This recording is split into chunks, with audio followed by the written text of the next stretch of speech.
Of you, welcome back to Shikha biology classes. Molecular basic inheritance हमारे में चल रहा था। Today's topic is RNA. आज हम राइबोन्यूक्लिक एसिड के बारे में पढ़ेंगे। राइबोन्यूक्लिक एसिड्स में क्या है? RNA is any other nucleic acid which is present in nucleus as well as cytoplasm. It is also play important role in protein synthesis, formation of R ribosome. देखिए, जिस तरह से डीएनए एक nucleic acid है, उसी तरह से RNA भी राइबोन्यूक्लिक एसिड है। राइबोन्यूक्लिक एसिड भी क्या है? एक तरह का न्यूक्लिक एसिड है जो कि साइटोप्लाज्म या न्यूक्लियस में प्रेजेंट होता है। ज्यादातर वायरसेस में देखने को, उनके साइटोप्लाज्म में देखने को मिलता है। It's play important role in ribosomes के फॉर्मेशन से प्रोटीन सिंथेसिस होती है आरएनए में। अब स्ट्रक्चर ऑफ आरएनए के बारे में जानते हैं। RNA consist of a single polynucleotide chain, therefore it exists as single strand. देखिए, जो डीएनए होता है वो कैसा होता है? Double strand of nucleic acid होता है, और जो आरएनए होता है वो single strand of nucleic acid होता है। This polynucleotide chain consist of a ribonucleotide. देखिए, राइबोन्यूक्लियोटाइड कैसे बनते हैं? जैसे कि हम लोगों ने डीएनए में पढ़ा था कि न्यूक्लियोसाइड्स बनते हैं, न्यूक्लियोसाइड से न्यूक्लियोटाइड बनते हैं, न्यूक्लियोटाइड की चेन से बहुत सारे पॉलीन्यूक्लियोटाइड बनते हैं।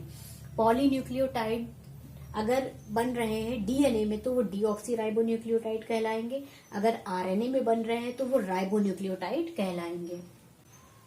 Ribonucleotide contain ribose sugar, phosphate radical and nitrogenous base.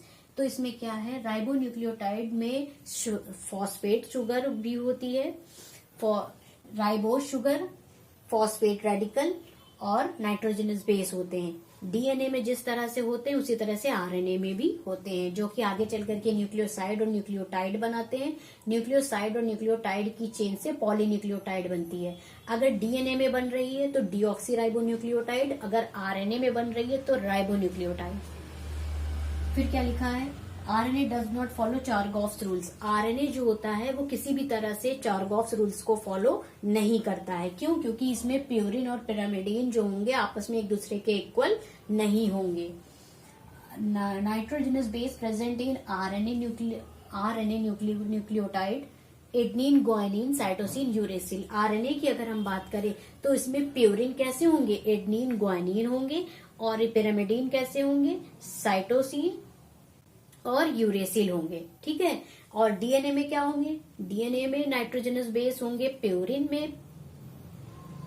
में एडनिन, ग्वानिन, और पिरामिडीन में थाइमीन, साइटोसिन।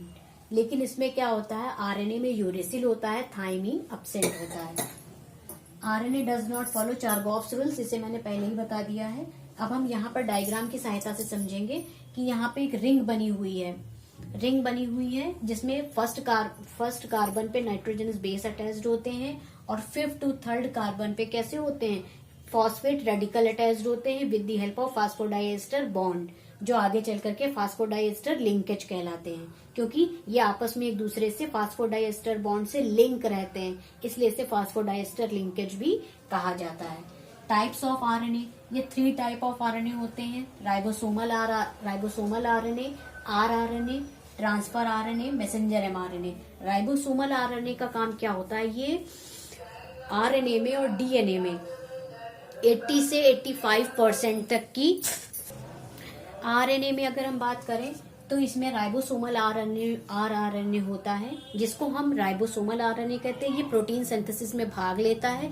ये प्रोटीन सिंथेसिस में 80 से 85% की मात्रा में पाया जाता है।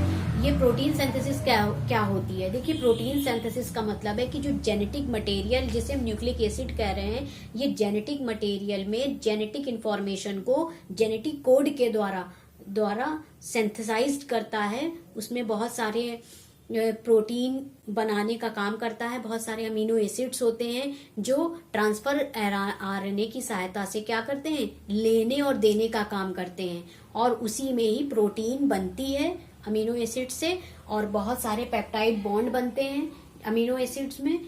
तो ये आगे चल करके राइबोसोम जो होता है प्रोटीन सिंथेसिस कर पाता है। ट्रांसफर आरएनए जो होता है ये जेनेटिक मटेरियल में जेनेटिक इंफॉर्मेशन को जेनेटिक कोड के द्वारा पहुंचाने और लाने का काम करता है।